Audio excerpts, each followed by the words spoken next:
Bab 578. Menghabisi Kerajaan Jepang. Lin Hai memimpin pasukannya dengan metode yang tegas dan efisien, menggunakan pendekatan seperti jaring untuk mengumpulkan semua penduduk di setiap wilayah. Kapal terus-menerus digunakan untuk mengangkut orang dan harta ke Daxia. Penduduk yang tersisa diawasi dengan ketat dan dipaksa bekerja di ladang setiap hari. Di banyak wilayah, ditemukan budak-budak Daxia yang sebelumnya ditangkap, hidup dalam kondisi yang sangat mengenaskan. Hal ini membuat para prajurit Daxia semakin marah. Siapapun yang pernah menyakiti rakyat Daxia langsung dihukum mati. Lin Hai tidak berusaha menghentikan tindakan tersebut, dia membiarkan para prajuritnya melampiaskan kemarahan mereka.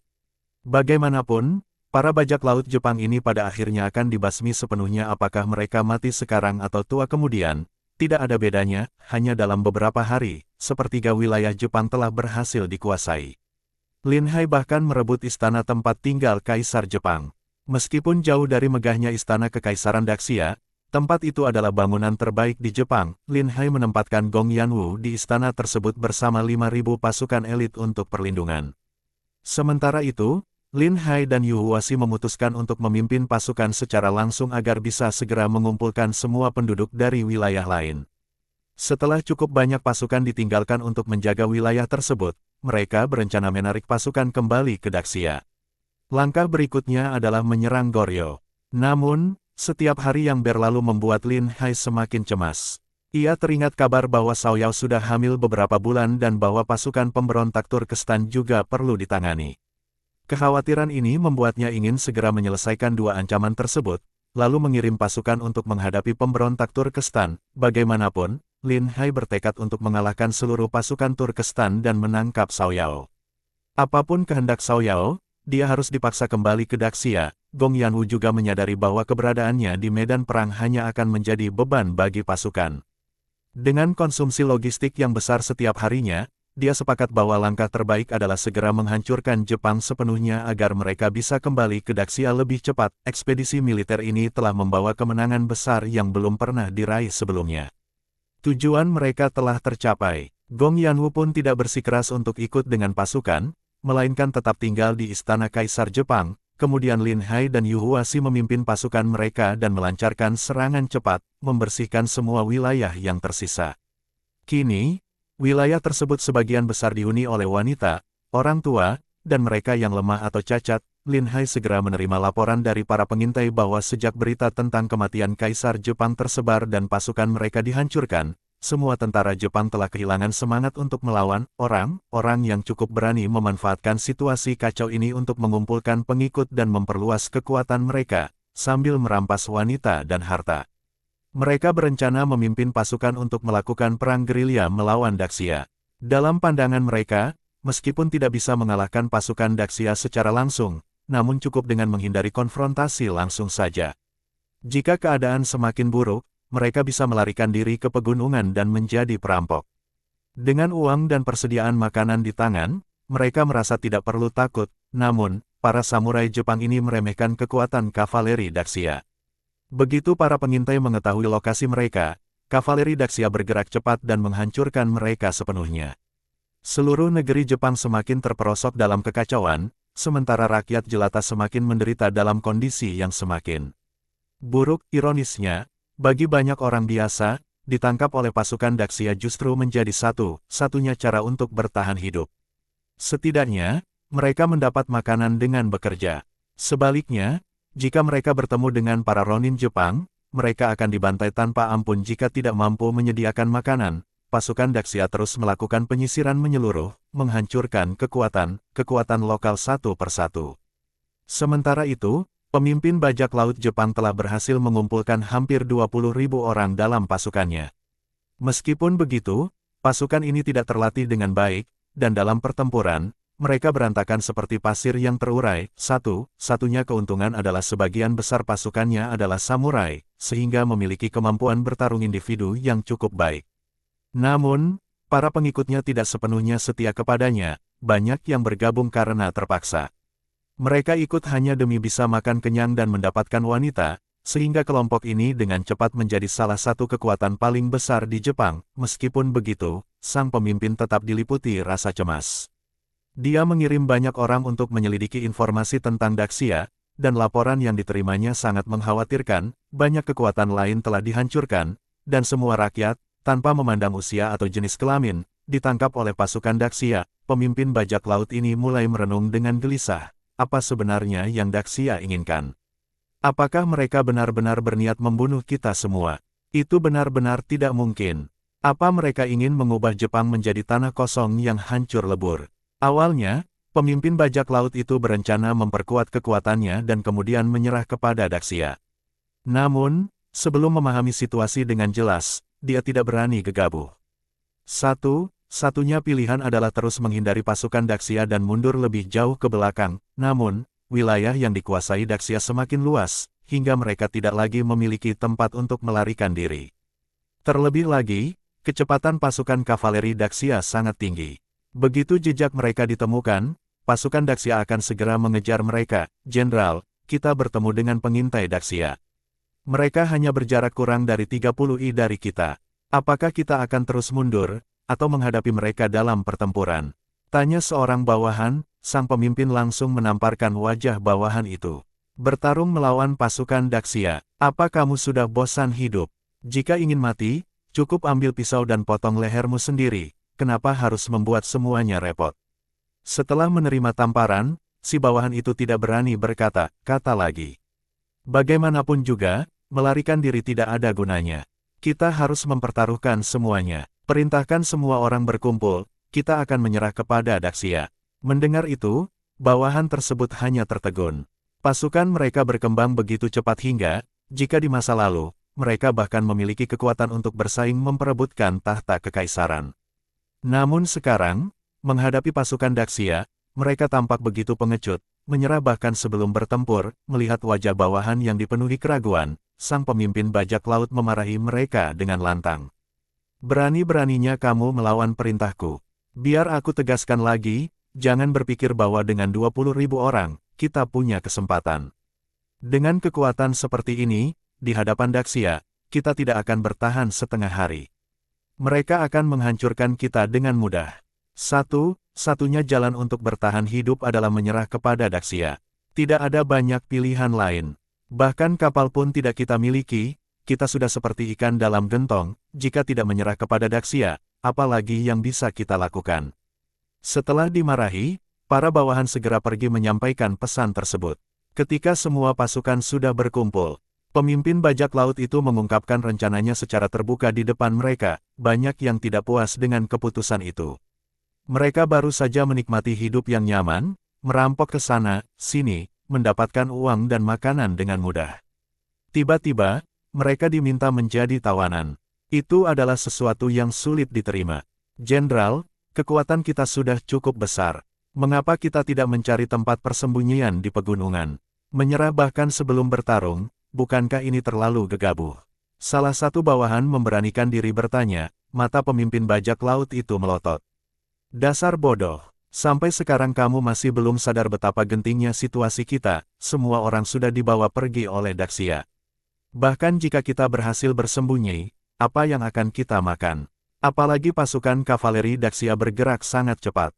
Begitu mereka menemukan jejak kita, mereka akan segera mengejar kita. Kalian tidak tahu betapa mengerikannya kekuatan Daxia. Tidak peduli seberapa banyak pasukan kita tetap bukan tandingan mereka. Jika kalian ingin tetap hidup, lebih baik menyerah saja. Kalau kalian tidak mau mengikuti perintahku, kalian boleh pergi sekarang. Tapi kalau kalian mati di tangan pasukan Daxia nanti, jangan salahkan aku. Meskipun ada yang tidak puas dan ingin melarikan diri, namun tidak ada yang cukup berani untuk melakukannya. Mereka tahu betul sifat pemimpin bajak laut itu. Siapapun yang mencoba kabur akan menghadapi kematian yang pasti. Bab 579. Menyerah. Kami semua akan mendengarkan perintah jenderal. Silakan beri perintah, kami akan melaksanakannya. Orang kepercayaan dari pemimpin bajak laut Jepang itu berteriak dengan lantang. Setelah ada yang memimpin, yang lain pun tidak berani menentang dan serempak ikut berseru bersama-sama. Bagus, selama ini aku tidak pernah memperlakukan kalian dengan buruk, dan kalian juga tidak mengecewakanku. Segera kalian akan tahu betapa bijaksananya keputusanku. Ikuti aku, dan kalian tidak akan menyesal. Jangan lihat bagaimana para pemimpin lain sekarang terlihat berjaya, mereka semua akan segera dimusnahkan oleh pasukan dinasti Daxia. Pemimpin bajak laut Jepang itu berteriak dengan suara keras, memberikan doktrin kepada anak buahnya. Setelah itu, ia memerintahkan seluruh pasukan untuk bergerak bersama mencari pasukan dinasti Daxia. Sementara itu, Lin Hai dan Yu Huashi sedang memimpin pasukan besar mengejar musuh.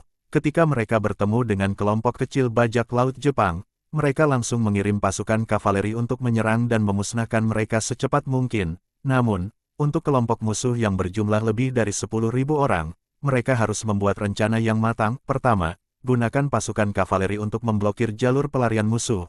Lalu pasukan infanteri menyusul untuk bergabung dan memusnahkan mereka semua. Melihat peta, wilayah yang tersisa hanya kurang dari 1/5, namun, perlawanan belakangan ini semakin sengit. Bagaimanapun, sebagian besar kekuatan musuh tidak punya tempat untuk mundur lagi, sehingga mereka hanya bisa bersatu dan melawan mati-matian. Kita harus bekerja lebih keras lagi. Usahakan dalam 3 hari ke depan kita bisa memusnahkan semua bajak laut Jepang ini. Setelah itu, kita bisa kembali ke ibu kota dengan kemenangan. Lin Hai berkata dengan gembira, baiklah, tapi saat perang nanti, kamu jangan terlalu maju ke depan. Bagaimanapun, kamu adalah panglima tertinggi pasukan ini, biarkan aku yang memimpin pasukan untuk menyerang. Yu Huashi memperingatkan, kadang-kadang, jika tidak merasa cukup puas, Lin Hai juga akan memimpin pasukan untuk menyerbu. Bagaimanapun, ia selalu dikelilingi oleh para pengawal pribadi, sehingga masalah keamanan tidak perlu dikhawatirkan. Namun, hal ini cukup membuat Yu Huashi ketakutan. Jika Lin Hai sampai terluka, itu bisa menyebabkan kekacauan besar di dinasti Daxia. Saat berangkat, Ibu Suri telah memberikan pesan khusus agar Yu Huashi menjaga keselamatan Lin Hai dengan baik. Yu Huashi tidak berani lengah sedikit pun, namun, kesempatan untuk berperang ini membuat Yu Huashi tidak bisa menahan keinginannya. Setiap Kaji bertemu dengan bajak laut Jepang, ia selalu gatal untuk memimpin pasukan dan menghabisi mereka sendiri. Terkadang, karena itu, ia tidak bisa tetap berada di sisi Lin Hai untuk melindunginya. Sudahlah, aku mengerti. Tidak banyak pertempuran yang tersisa lagi, jadi biarkan kamu puas kali ini. Aku akan tetap berada di belakang pasukan dan mengarahkan pertempuran. Namun, kamu juga harus berhati-hati. Jika kamu terluka, aku tidak akan bisa menjelaskan kepada Nona Xianer saat kita kembali nanti. Meskipun mereka memiliki keunggulan besar, namun bajak laut Jepang sangatlah ganas, dan kemampuan bertarung mereka sebagai individu sangat kuat. Jika maju terlalu cepat dan terjebak dalam kepungan mereka, meskipun seseorang memiliki kekuatan luar biasa, tetap akan sulit untuk bertahan. Baik, kita sepakat, dan tidak ada yang boleh mengingkari. Sepakat. Kedua tangan mereka saling menepuk, dan mereka saling tersenyum. Tuan, ada 20.000 bajak laut Jepang di depan. Mereka sedang mendekati kita, seorang prajurit pengintai melaporkan berita itu. 20.000 orang beraninya menyerang kita. Ini benar-benar seperti ikan besar yang datang menyerahkan diri. Lin Hai berkata dengan penuh semangat. Selama beberapa hari terakhir, mereka terus mengejar dan menyerang bajak laut Jepang. Ini adalah pertama kalinya musuh datang menyerang secara langsung. Segera bersiap untuk pertempuran. Kita harus memastikan bahwa semua bajak laut Jepang ini dimusnahkan. Yu Huashi memberikan perintah dengan suara lantang. Semua pasukan kavaleri diperintahkan untuk menyerang bersama dengannya. Namun, prajurit pengintai dengan cepat melapor, Tuan, tunggu sebentar. Bajak laut Jepang ini datang secara sukarela dan mengatakan bahwa mereka ingin menyerah kepada dinasti Daxia kita. Jika mereka ingin menyerah, apakah kita tetap akan memusnahkan mereka? Mendengar laporan itu, Yu Huashi dan Lin Hai saling memandang dengan wajah penuh kebingungan. Tidak disangka ada bajak laut Jepang yang datang untuk menyerah secara sukarela. Rasanya aneh jika mereka menyerah tanpa bertarung sama sekali. Situasi ini tampak terlalu mencurigakan. Apakah ini hanya tipu muslihat mereka? Rupanya mereka masih belum sepenuhnya memahami sifatku. Mereka ingin menggunakan alasan menyerah untuk mendekat, lalu mencari peluang untuk membunuhku. Aku tidak akan memberi mereka kesempatan. Lin Hai berkata dengan suara dingin. Apa lagi yang perlu dibicarakan dengan bajak laut Jepang ini? Lebih baik kita segera mengirim pasukan dan memusnahkan mereka semua. Membiarkan mereka hidup hanya akan membuang-buang persediaan makanan. Tidak ada manfaat sedikit pun. Melihat begitu banyak warga dinasti Daxia yang telah menderita karena kekejaman bajak laut Jepang selama perjalanan ini, Yuhuasi sudah sangat membenci mereka, seluruh pasukan pun ingin segera membasmi bajak laut Jepang demi membalaskan dendam rakyat yang menjadi korban. Tuan, mungkin Anda belum sepenuhnya memahami situasinya. Kelihatannya mereka tidak datang untuk menggunakan tipu daya pembunuhan, meski tampaknya kekuatan mereka cukup kuat. Mereka datang secara sukarela kepada prajurit pengintai kita, mereka bahkan telah menyerahkan semua senjata mereka. Jika niat mereka adalah pembunuhan, tindakan seperti ini sama sekali tidak masuk akal, kata prajurit pengintai. Apa, ada hal seperti ini? Mereka bahkan sudah menyerahkan semua senjata. Memang benar, jika untuk membunuh, itu tidak ada artinya, ujar Lin Hai dengan nada ragu. Apakah mungkin bajak laut Jepang ini benar-benar datang untuk menyerah secara sukarela? Lin Hai merasa semakin bingung dengan situasi tersebut. Bajak laut Jepang ini memang cukup cerdik. Mereka tahu bahwa mereka tidak bisa melawan lagi, sudah dikepung oleh pasukan kita, dan pasti akan mati, jadi, mereka memilih jalan sebaliknya, datang menyerah setidaknya bisa menyelamatkan nyawa mereka. Seandainya mereka tahu akan seperti ini, kenapa mereka harus melawan sejak awal? Kata Yuhuasi, bagaimanapun, mari kita temui mereka terlebih dahulu. Jika bajak laut Jepang ini memang bersedia menyerah dengan tulus, mungkin aku bisa memanfaatkan mereka untuk hal lain, Lin Hai berkata sambil tersenyum. Jangan Lin Xiong berencana menggunakan bajak laut Jepang ini untuk menyerang Goryeo. Lin Hai mengangguk pelan dan berkata, tebakan Yuhuasiong tepat sekali. Kerajaan Goryeo berbeda jauh dengan Jepang, tembok kota mereka dibangun sangat tinggi, dan rumah-rumah di dalamnya sangat padat, meskipun dengan keunggulan senjata kita bisa dengan mudah menghancurkan gerbang kota, tetapi jika pasukan Goryeo bersembunyi di gang kecil untuk melakukan serangan mendadak, maka pasukan kita akan mengalami korban jiwa. Menggunakan bajak laut Jepang ini sebagai umpan di barisan depan adalah pilihan yang cukup baik. Lin Hai menjelaskan, baik, aku rasa ini adalah ide yang bagus. Kalau begitu, biarkan saja mereka hidup sedikit lebih lama, kata Yuhuasi sambil memimpin pasukan maju ke depan. Benar saja, mereka melihat pasukan yang jumlahnya tidak kurang dari 20.000 orang, namun, menyebut mereka pasukan mungkin terlalu berlebihan. Kebanyakan dari mereka mengenakan berbagai macam pakaian samurai, baik senjata maupun pakaian mereka tidak seragam, mirip dengan pasukan campuran yang tidak terorganisir. Mata Lin Hai segera tertuju pada pemimpin mereka, yang ternyata adalah kepala bajak laut Jepang yang sebelumnya melarikan diri. Lin Hai, bersama seorang penerjemah, berjalan mendekat dan berkata dengan nada mengejek, kali ini aku tidak menyangka kita bertemu lagi begitu cepat setelah kamu melarikan diri sebelumnya. Pemimpin bajak laut Jepang itu segera berlutut di tanah dan berkata, aku bersedia memimpin anak buahku untuk menyerah kepada Tuan, apapun yang Tuan perintahkan, kami akan melakukannya. Mohon Tuan berkenan menyelamatkan nyawa kami. Aku sungguh tidak mengerti. Sebelumnya kamu hanya memiliki kurang dari 200 anak buah. Dalam waktu 10 hari, kamu berhasil berkembang menjadi 20.000 orang. Dengan kekuatan sebesar itu, mengapa kamu malah memilih untuk menyerah kepadaku? Lin Hai bertanya dengan senyuman dingin. Kekuatan pasukan dinasti Daxia terlalu hebat.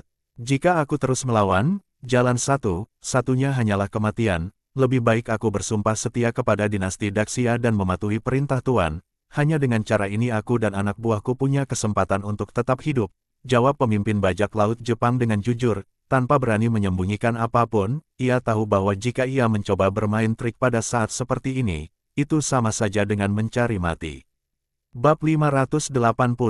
Menghabisi semuanya. Lin Hai tiba menyadari bahwa orang ini sebenarnya adalah seorang yang berbakat, dengan pandangan yang sangat jauh ke depan, namun, karena dia adalah seorang bajak laut Jepang, yang entah sudah berapa banyak menyakiti rakyat dinasti Xia, tidak mungkin dia akan dimaafkan dengan begitu mudah. Lin Hai terdiam, sementara pemimpin bajak laut Jepang itu semakin gelisah dan khawatir.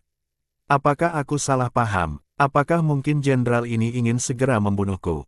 Aku sudah membawa begitu banyak anak buahku untuk menyerah, masa tidak ada sedikit pun belas kasih?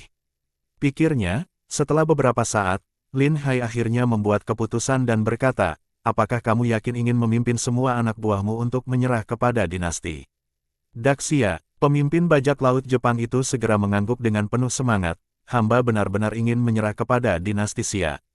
Mulai sekarang, hamba bersedia melayani dinasti Xia, baik melintasi gunung berduri maupun api neraka, tanpa sedikit pun rasa takut. Bagus, cukup dengan kata-katamu itu. Mulai sekarang, ikuti perintahku. Raihlah lebih banyak prestasi dalam pertempuran, dan aku jamin kamu akan mendapatkan kedudukan dan kekayaan.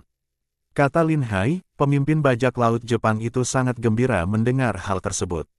Ia segera berlutut dan bersujud sambil berkata, "Terima kasih, Tuan." Setelah melihat kekuatan senjata dinasti Xia, ia tahu bahwa pada akhirnya dunia akan berada di bawah kendali dinasti Daxia. Tidak mungkin ada yang mampu menjadi tandingan dinasti Daxia lagi. Hanya dengan mengikuti dinasti Xia, seseorang bisa mendapatkan masa depan yang lebih cerah. Lin Hai berkata, "Aku mengangkatmu sebagai perwira depan angkatan laut, kamu akan tetap memimpin anak buahmu yang sekarang, namun, aku harus memperingatkan, saat kamu bergabung dengan dinasti Daxia, kamu harus mematuhi semua aturan yang telah kutetapkan. Jika ada yang melanggar hukum militer, hukumannya adalah mati tanpa ampun." Pemimpin bajak laut Jepang itu semakin terkejut dan gembira. Awalnya, dia berpikir bahwa setelah bergabung dengan dinasti Xia, kekuasaan militernya akan diambil alih, dan anak buahnya akan berada di bawah komando orang lain. Namun, tidak disangka, dia tetap diberikan hak untuk memimpin pasukannya sendiri. Ini adalah kepercayaan dan kekuasaan yang sangat besar baginya. "Hamba menerima perintah ini dan tidak akan mengecewakan harapan Tuan," katanya dengan penuh rasa hormat. "Bagus. Aku akan memberikanmu tugas pertama. Pimpin pasukanmu untuk memusnahkan semua kekuatan musuh lainnya. Mereka yang bersedia menyerah, masukkan ke dalam pasukanmu. Bagi yang tidak bersedia menyerah, bunuh di tempat. Kamu harus melakukannya dengan cepat. Dalam waktu 3 hari, semua kekuatan musuh harus dimusnahkan. Jika kamu gagal, bawa kepalamu untuk menemuiku. Aku sendiri juga akan memimpin pasukan untuk membantumu dalam operasi pengepungan. Setelah semua sisa kekuatan musuh dibersihkan, kita akan segera menyerang Goryeo." Lin Hai memberikan perintah dengan tegas. "Siap melaksanakan perintah," jawab pemimpin bajak laut Jepang dengan hormat. Kemudian Lin Hai menyerahkan sebagian wilayah pencarian kepada mereka, membiarkan mereka bergerak dengan bebas tanpa intervensi langsung. Namun, ia memastikan bahwa prajurit pengintai terus memantau setiap gerakan mereka, sehingga semua yang mereka lakukan dapat segera diketahui. Sementara itu, Lin Hai mengerahkan pasukannya untuk menggiring kekuatan para pemimpin lainnya menuju posisi mereka. Pemimpin bajak laut Jepang, dengan pasukan 20.000 orang, segera bertemu dengan kekuatan musuh lainnya. Kedua belah pihak tidak sepakat dan langsung bertempur. Pemimpin bajak laut Jepang, meskipun tidak memiliki keahlian lain, namun dia sangat berpengalaman dalam memimpin perang. Kalau tidak, dia tidak mungkin menjadi pemimpin bajak laut Jepang yang paling berpengaruh. Dengan cepat, dia berhasil mengalahkan musuh. Sebagian besar dari mereka dibunuh, sementara sisanya menyerah. Mereka yang menyerah diintegrasikan ke dalam pasukannya, dan dia terus maju, dengan bantuan diam dari Lin Hai. Dalam waktu kurang dari 3 hari, seluruh kelompok samurai Jepang berhasil diberantas. Lin Hai meninggalkan sebagian pasukannya untuk mengawasi semua orang Jepang dengan ketat. Mereka diperintahkan untuk bekerja di ladang setiap hari, menjadikan Jepang sebagai lumbung padi bagi dinasti Daxia. Meskipun tanahnya tidak terlalu subur, namun tanpa ada bangsawan yang mengeksploitasi hasil panen, jumlah makanan yang diperoleh melebihi kebutuhan makan. Terlebih lagi, banyak perempuan telah dibawa pergi, yang secara langsung mengurangi populasi hingga setengahnya. Dengan demikian, konsumsi makanan juga otomatis berkurang. Setelah dilakukan perhitungan, hasil sumber daya di Jepang ternyata setara dengan 20 juta tael perak. Meskipun emas dan perak di Jepang tidak terlalu banyak, namun mereka menghasilkan mutiara, karang, dan berbagai harta laut lainnya. Barang-barang ini sangat berharga dan dapat dengan mudah ditukar dengan uang ketika dikirim ke dinasti Daxia. Akhirnya, tiba waktunya untuk menarik mundur pasukan. Prajurit diangkut kembali ke dinasti Daxia secara bertahap menggunakan kapal besar. Sementara itu, pasukan Jepang sementara tetap tinggal di tempat. Mereka akan diangkut menggunakan kapal ke Goryeo ketika waktunya tiba untuk menyerang. Karena Jepang berdekatan dengan Goryeo, maka tidak perlu memindahkan mereka ke dinasti Daxia. Di atas kapal, Gong Yanwu melihat daftar catatan keuangan yang telah dihitung. Perang ini tidak hanya menghabiskan biaya yang sangat sedikit, tetapi juga menghasilkan keuntungan besar. Perang benar cara tercepat untuk menghasilkan uang. Apa yang kamu katakan benar sekali. Kita harus menginvestasikan lebih banyak kapal besar, menaklukkan negara musuh di sekitar kita, dan kemudian terjun ke perdagangan luar negeri, ujar Gong Yanwu dengan penuh rasa kagum. Sekali merasakan manisnya keuntungan, terasa sulit untuk berhenti. lebih dari 20 juta tael perak setara dengan pendapatan pajak dinasti Daxia selama beberapa tahun. Dengan uang sebanyak itu, banyak hal yang bisa dilakukan. Lin Hai tersenyum dan berkata, dengan perak ini, dinasti Xia bisa melakukan banyak hal. Pertama-tama, kita harus memperkuat tanggul sungai agar tidak jebol selama musim panas. Itu benar sekali. Dengan uang ini, tanggul sungai harus segera diperkuat. Setiap kali tanggul sungai besar jebol, banyak rakyat yang kehilangan tempat tinggal. Tahun ini, kita harus melindungi semua rakyat, jawab Gong Yanwu setuju. Namun, memperkuat tanggul saja tidak cukup. Kita harus memperbaiki aliran sungai juga agar lebih lancar. Sekarang kita bisa memproduksi mesin uap, sehingga pengangkutan barang dengan kapal akan jauh lebih cepat. Selama aliran sungai lancar, menggunakan kapal uap untuk mengangkut barang dapat meningkatkan efisiensi secara signifikan, transportasi akan lebih mudah, dan perdagangan akan berkembang pesat. Jika perdagangan maju, negara akan menjadi makmur secara alami. Ada satu hal penting lagi, kita juga harus membangun dua jalan utama yang menuju ke Tibet dan Turkestan. Dengan begitu, kita dapat mengirim pasukan ke kedua wilayah itu dengan kecepatan tertinggi, tanpa perlu khawatir mereka akan berkhianat. Kemudian Lin Hai menjelaskan konsep jalan semen. Gong Yanwu, yang baru pertama kali mendengar tentang pembangunan jalan semen, sangat terkejut, terutama setelah mendengar bahwa dengan jalan ini, kecepatan kereta kuda akan meningkat secara signifikan, bahkan di hari hujan, jalan itu tidak akan terpengaruh sama sekali.